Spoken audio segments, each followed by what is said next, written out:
నేరస్తులను శిక్షించడమే కాదు అవసరమైతే శ్రమిస్తామని కూడా నిరూపించారు సికింద్రాబాద్ తిరుమలగిరి ట్రాఫిక్ పోలీసులు.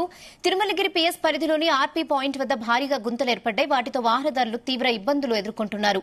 వాటిని గమనించిన తిరుమలగిరి ట్రాఫిక్ సీఐ మధు తమ సిబ్బంది ఎస్ఐలు కానిస్టేబుళ్లతో కలిసి గుంతలను పూడ్చారు. సిమెంట్ కంకర తీసుకొచ్చి గుంతలను పూడ్చి వాహనదారుల మెప్పు పొందారు.